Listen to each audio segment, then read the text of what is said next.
entertainer Kyle Lima is creating and performing in a one-man show at the Wales Millennium Centre in November. His show is a love letter to Cardiff that talks about how ahead of its time the city has been in terms of multiculturalism and the impact that music throughout the generations has informed on the character of Cardiff. It is a massive challenge, and to tell us about his journey and the show itself, joining us now live, Kyle Lima. Thanks very much for coming in, Kyle. Oh, yeah. You all right? I'm very well, thanks for having me. Happy Friday, thanks for popping Yes. by. Oh, well, please, I'm just very happy to be here. Thank you for having me, to be able to talk about it all. Yeah, You're so more than welcome. do tell us more about this project then. So what is it all about? Yeah, so November is going to be on at the Wales Millennium Centre from the 24th, 25th. They very graciously have given me that time slot at the Fresh Bar Cabaret Room. And basically, like you say, it's a love letter to Cardiff, and it's inspired by my family's history. My grandfather came from the Cape Verde Islands off the west of Africa, and he came here, loved Wales, settled here, and there was a big Black Caribbean and West African community. And then it's just amazing to me the stories you don't necessarily hear about, but then they get sort of drip fed to you from family of integration and relationships that have been able to thrive in Wales. In some ways more so than other parts of the world, ahead of its time, because it happened before. I mean, what we hear about in like America with the 60s and things like that was the Black Revolution was going on over here, and a lot more successfully. So it's really just about celebrating that, but through comedy and storytelling. So I play characters. I play my granddad or someone based on my granddad, and he tells an account of his life. My dad's and his friends in the 70s. And my brother's 45, so he's a few, well, he'd hate me saying that, but he doesn't look it. He's very good looking for his age. But he is like 15 years older than me, so I had a lot of different music influences growing up. So we had like things from the 50s, 60s, and then 70s, soul, R&B, Bobby Brown, all the 90s stuff. My sister, it was on the garage scene, so I got a big span of like love and knowledge of music. And that's all going to be incorporated, so it's going to be sort of sectioned throughout the show with 60s, 70s music, accounts of stories, comical tales, some which I can't say now because it's polite people watching, and it's more for an evening of post 9 o'clock. I see what you mean. But yeah, so it's really just because I've been away from Cardiff, it just felt like the right time to come back and tell this story, and because of like the terrible things you hear in the news about the injustices and divisiveness, I just wanted to try and put the story out there because no one else seems to be telling it of Cardiff and how amazing a place it is in terms of integration and me being able to be here. Do you know what I mean? My dad being Black, my mum being white, but that never being really the issue or something that was told to me growing up as like, we need to be thinking this lucky. We took it for granted because we were just lucky to be in a city where people were able to be themselves and weren't as oppressed as certain areas of the world. So yeah, it's just really about bigging up Cardiff and saying what a great place and city it is. Tell me more about putting this show on then, because I gather that you need a bit of fundraising for this to get the whole thing mounted. Yes. Yeah, so in the process of trying to get funding at the minute, we've started up a GoFundMe page, which you can find on my Twitter, Kyle Lima Actor, as well as my Instagram and Facebook.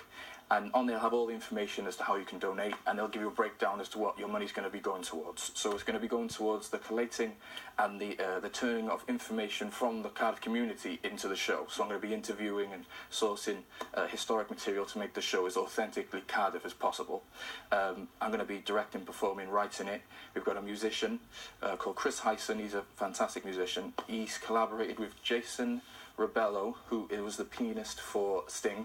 Wow. Jamie Cullen has bigged him up hugely as well as Time Out, so we're very lucky to have him. Yeah. Anita Reynolds, who's going to be the dramaturge, our sort of assistant director, helping put it all together, and she's just got an amazing energy, so she's going to be contributing to that as well. She's just finished her run in the brilliant show Hang, so she knows her stuff.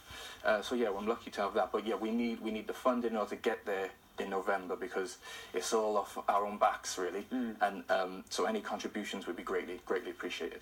Definitely. Well, Kyle, do you know what? I think you're a really brave person because whenever, I come from an acting background, but whenever someone says they're going to do a one-man or a one-woman show, that petrifies me. And like, how do you go about doing a one-man show? I don't know. I was lucky because in Royal College, which where I studied, about well, my first year was 2006. So at the end of that year, we were told to create a piece of work of our own, which was an EYA end of year assessment. And I was like, oh, I don't know what to do. And I was a huge lover of Richard Pryor and Eddie Murphy and Whoopi Goldberg. They did these stand-ups, as well as Jamie Foxx, and he sings in his stand-up sets. So I was like, maybe if I could do something like that. So the first incarnation of Heart and Soul was that. I did like a 45-minute set where I performed as my grandfather in a hat and sort of cane and tried to emulate him. And then, as well as my grandfather, I told stories of my life, observing my brother and sister navigating the sort of music scene of the 90s and 80s, and then told comedic accounts of those times. So that was the first time, but it's been almost, 10, 11 years since I've done it. But now, because I've been relatively busy and I've got the liberty and freedom, having been able to have this space of time free, I thought I need to do it. Like, just because I say, because you look on the news and it's like no one's telling stories like this. It's all bad news, and I just thought we need to see more. I mean, Cardiff's not a perfect place. A history, naturally, there's going to be some troubled times when it comes to interracial relationships and integration. But Cardiff, to me, above so many other places, has been able to do and progress better than other places. So it's a great example that needs to be shared with people. I think it's important to remind people of our history, because you're right, it is an incredible multicultural city. It always has been for many, many years. I think the fact that you're reminding people of that is extraordinary and very brave, I have to say. Good luck to you. Let's get a quick reminder again, then. If people want to support this production, where they should go and what can they do? So it's on my GoFund page, which you can find on my bio in my Twitter, which is @KyleLimaActor, as well as my Instagram, which is @KyleLima, or @Kyle.Lima, and then my Facebook page. I can't imagine there's many Kyle Limas out there in the world. Oh, you never know. But there's me. You'll find me, and you can do it through there. Unique. Definitely. One and only. And you're hoping now to put this on in the WMC in November. In November, if we can get the funding leading up to it, it'd be amazing. And it all contributes to getting, because my music collaborator Chris, he's based in London, so we need to get him down here. We need 2 weeks rehearsal to get it right, to get it to as high quality as it can be for the people, the audience, because they'll deserve it, as well as the actual building that's going to be putting on the Wales Millennium Centre. So yeah, any contributions, greatly appreciated. Fantastic. Well, Carl, we wish you the best of luck here on The Crunch, and it was lovely to meet you. Thank you so much. Oh, thank you very much. All the best.